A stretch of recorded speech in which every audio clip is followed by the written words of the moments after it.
Bonjour à toutes et à tous et bienvenue à Fay-la-Vineuse. Alors pour ceux qui ne connaissent pas ce petit village, nous sommes ici dans l'extrême sud de l'Indre-et-Loire, à quelques kilomètres de la ville de Richelieu. C'est une ancienne cité médiévale qui compte, à l'heure actuelle, un peu moins de 300 habitants et qui recèle encore quelques vestiges patrimoniaux peu connus. Et c'est l'un d'entre eux que je vais vous faire découvrir au travers de cette vidéo. Alors en effet, sous cette tranquille bourgade de Touraine existe un véritable dédale de cavités qui ont constitué à l'époque une véritable ville souterraine. Les raisons qui ont motivé ce travail de mémoire est de faire partager au plus grand nombre, et surtout aux habitants du Cru, ce patrimoine oublié dont beaucoup ont entendu parler sans jamais vraiment le voir.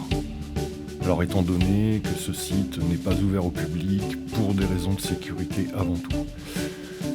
Dès à présent, je vous invite donc à me suivre pour cette visite d'une partie du monde d'en dessous. Donc on n'a plus qu'à y aller, vous n'avez plus qu'à me suivre.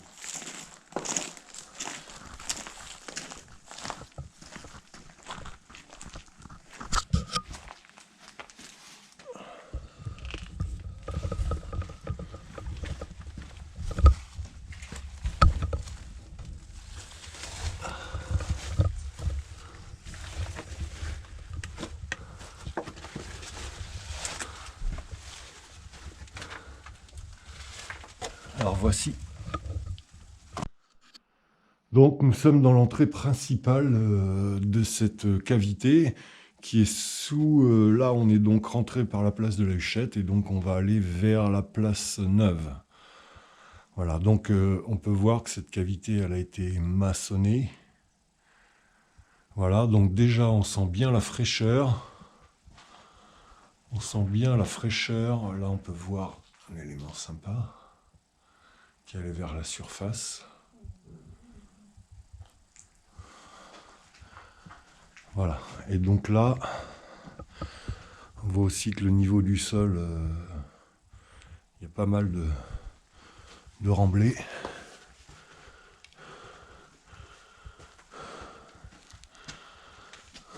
Voilà. Alors malheureusement, on peut voir aussi ici là un vrai dépotoir. Donc il faut savoir qu'à une certaine époque, les gens ici s'en sont servis comme de décharge. Donc c'est vrai que dans un premier temps, il serait chouette de pouvoir nettoyer tout ça. Parce que vraiment, on peut voir ici une belle salle qui fait en fait une sorte de carrefour. Car on peut voir ici, par exemple sur la droite,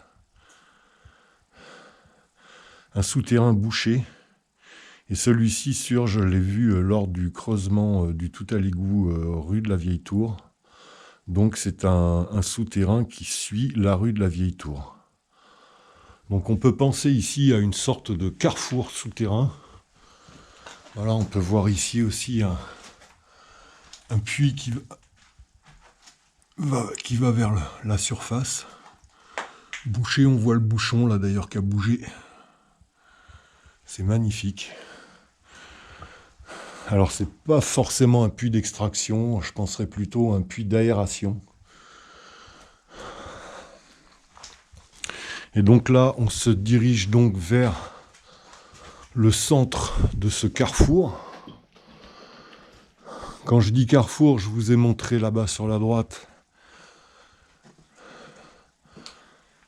un départ de souterrain, mais voyez, on en a un autre devant, ici.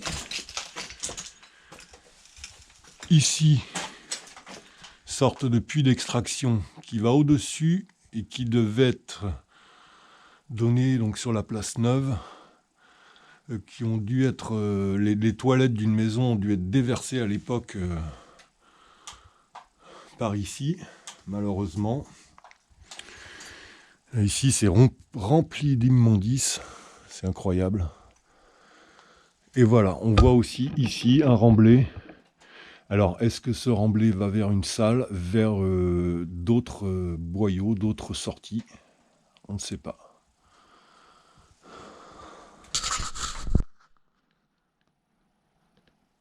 Donc voyez le ciel de cette cave qui brille de mille feux. Alors je ne sais pas dire avec exactitude ce que c'est, on dirait comme du mica ou je ne sais pas. Voilà, donc on va avancer. On va avancer un petit peu. Alors là, on voit bien qu'on est loin du sol originel de cette cave. Et ici, on peut voir aussi des ouvrages, des feuillures de fermeture. Voilà, en face.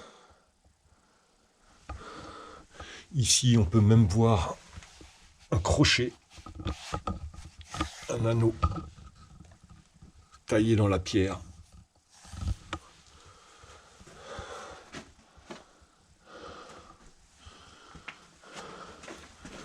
Donc voilà, on avance.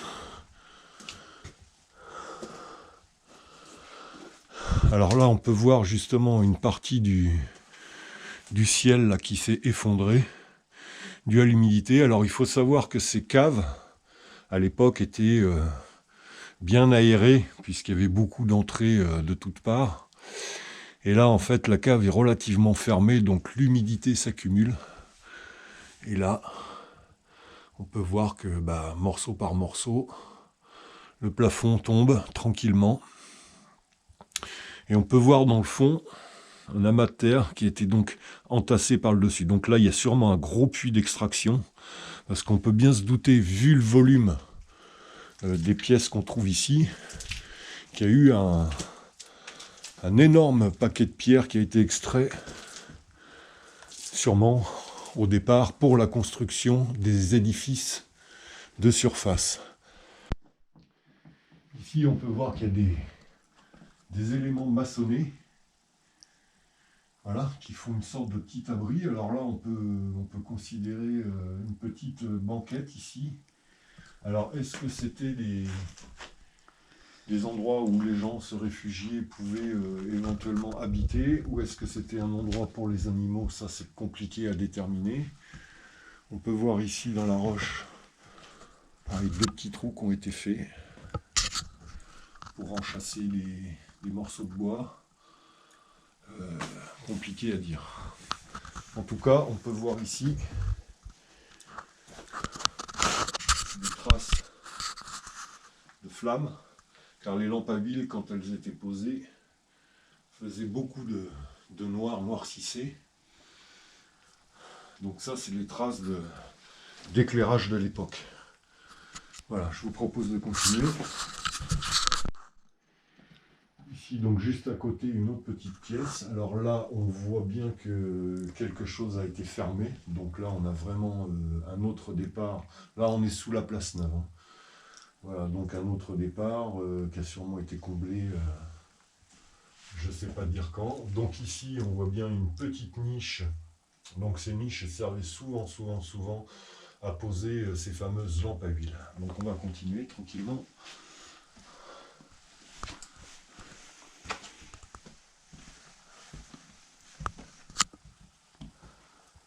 Alors au niveau de l'atmosphère, on sent bien l'humidité. Étonnamment, on est coupé du monde au niveau du son. Mais il fait relativement bon. D'ailleurs, ces caves sont très tempérées. On a ici une température d'environ 13 degrés. Ce qui est tout à fait... Oh là là, alors là, il y a eu vraiment un gros désordre. On voit assez récent. On voit les blocs là qui sont tombés. Il y a un gros désordre. Et ici, donc, on a un puits d'extraction.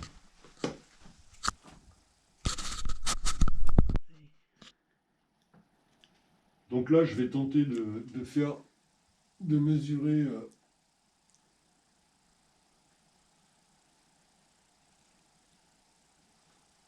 donc là, 4 mètres 40, 50, 4 mètres 50. Donc je vais essayer de vous montrer l'intérieur de ce puits d'extraction.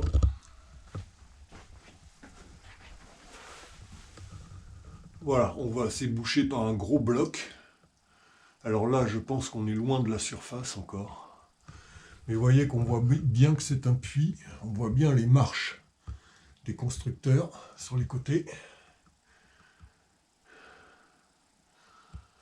Voilà. Donc là, la surface, normalement, hein, il y a 6 ou 7 mètres de ciel, je pense. Mais bon, c'est assez impressionnant. Mais là, je ne vais pas trop m'attarder parce que vous voyez ici les gros désordres qu'il y a eu. Et ça, c'est vraiment dangereux. On va reprendre le cours de la visite. Alors là, on voit bien que le sol originel est loin sous nos pieds. Voilà. Mais sûrement dû à la salle qu'on verra après, qui avait été réaménagée. Et en fait, je pense qu'ils ont sorti les déblais de ce côté-là. Voilà, donc là, il faut vraiment marcher à quatre pattes.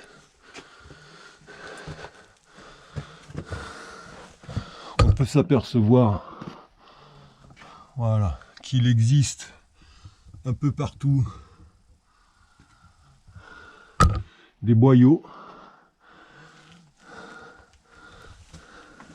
auxquels il est difficile d'accéder vu les tonnes de remblais qui existent. Et là, on tombe sur une belle maçonnerie qui, vous allez voir, est un très bel escalier.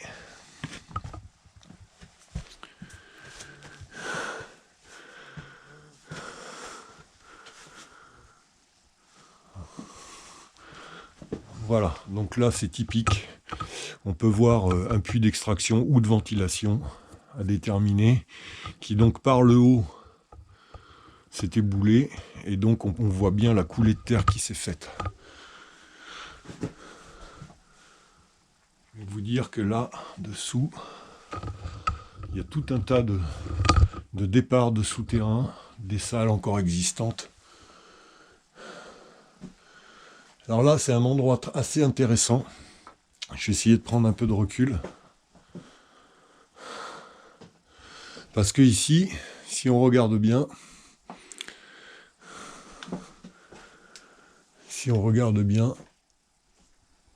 voilà, on peut voir tout un tas de graffitis avec de jolies écritures. 1817, Monsieur Denis Aubé. Très très belles écritures. 1877, 1913, 1882, 1889, 1891, Monsieur Poitvin. Donc après ces graffitis, voilà, il y en a plein encore partout. Lecomte, la famille Lecomte, c'est les gens de la famille qui ont tenu le bar qui est juste au-dessus. 1971. Donc là, ici, on arrive dans un endroit où on peut voir un mur qui a été fait et qui va vers encore des salles inexplorées et non connues. Mais aussi, ici, on peut voir un escalier,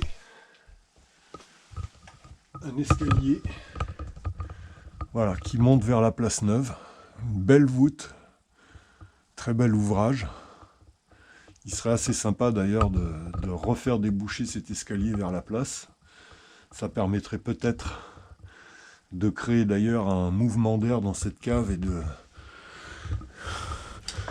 de participer à la ventilation de cette cave, de manière à ce que tranquillement elle ne meure pas.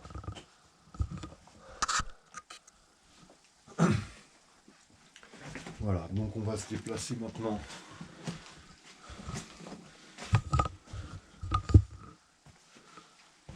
par ici.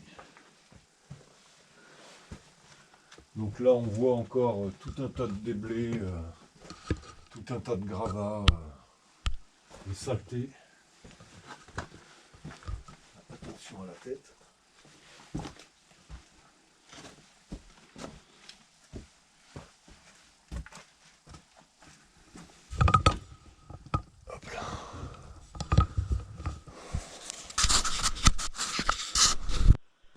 Alors ici, typique. Donc on voit bien qu'il y a une ouverture vers là-haut. Et donc le remblai a été mis par le haut et s'est agglutiné ici.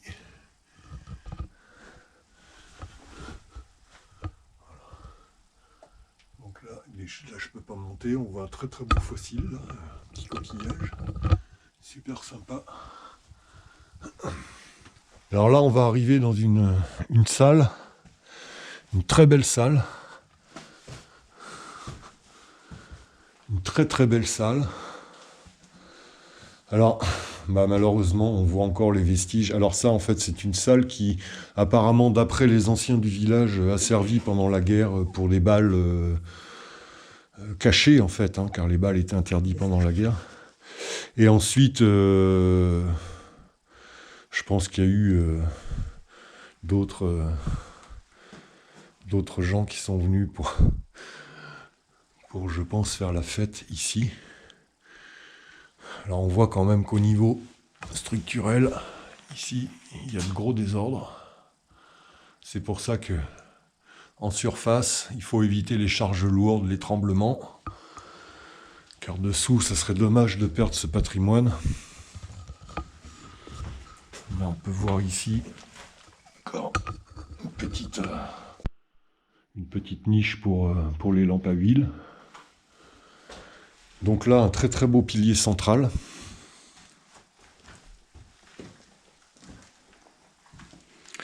Un très très très très beau pilier central. Et on peut voir ici tout un tas de petites niches, donc qui étaient destinées à poser les lampes à huile, l'éclairage. Voilà, on voit bien qu'ici, le noir. Et justement ici, on peut voir des restes de ces fameuses lampes à huile. Magnifique. Alors ici, vers la maison, se trouve un puits. On peut même apercevoir ici sur la droite une grosse pierre qui est un réemploi. Je pense que c'est un réemploi.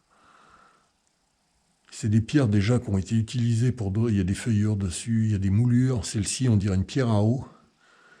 Et donc, ont été réemployées pour boucher ce puits d'extraction. Et là, ici, un autre puits. Là, c'est plus tendancieux. Voilà. Alors, est-ce que c'est des puits de ventilation, d'extraction? Il y a des deux. Et ici, une partie maçonnée. Donc, en fait, l'entrée par laquelle on est rentré est quelques mètres derrière ici. Et ici, donc, maçonné à l'époque par le fameux monsieur Lecomte, a été construit un accès direct, on voit. Un accès direct, un puits qui correspond à l'escalier par lequel nous sommes rentrés. Donc là, on va aller vers la salle, une salle qui est très très belle. Donc à l'époque, vous voyez, ils avaient fait un bar. Voilà, c'est boîte de nuit.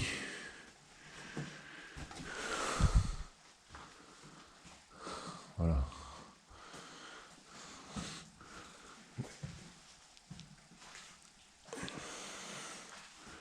Donc malheureusement, le sol a été bétonné.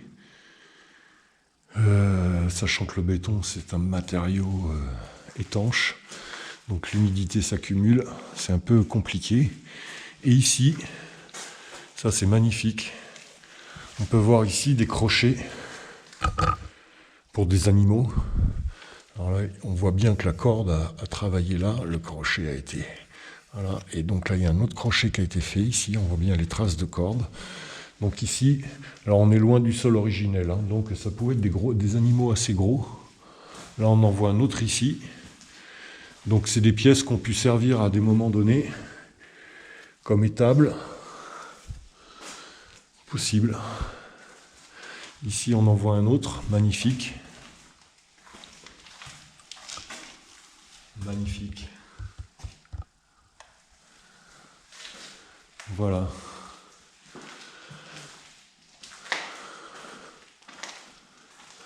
Donc là, une petite pièce. Donc là, on est plus sur le sol originel de cette cave. Voilà, on voit bien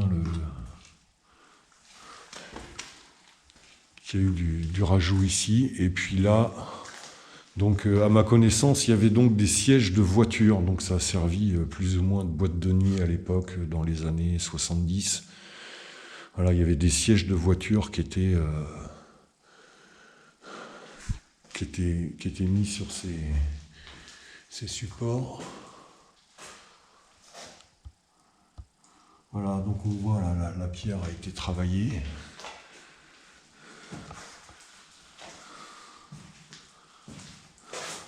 Et là, on est dans le fond de la salle. Alors on voit bien ici qu'il y a eu des choses de fait. Malheureusement, des choses ont sûrement disparu. Il y a eu des choses de fait dans la pierre. Est-ce que c'était des fermetures?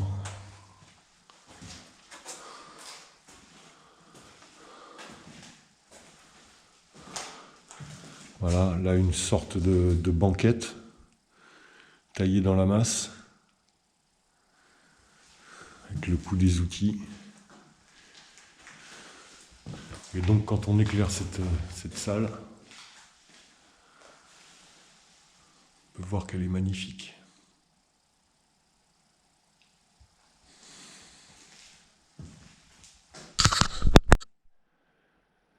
Donc maintenant, on est au bout là, du voyage. On va retourner vers l'endroit par lequel on est rentré assez rapidement. J'espère que vous n'allez pas vous perdre et rester dans cette cave. Ouais, ça a été maçonné en 1980. Voilà, donc c'est ici que s'achève la visite de cette cave assez importante, située donc en plein centre du village. Donc j'ai voulu partager cette visite avec vous pour sensibiliser les gens, faire connaître à ceux qui ne connaissent pas qu'il existe aussi un patrimoine non accessible, difficilement accessible, non visible, mais un patrimoine auquel il faut faire attention et qu'il faut apprendre à connaître.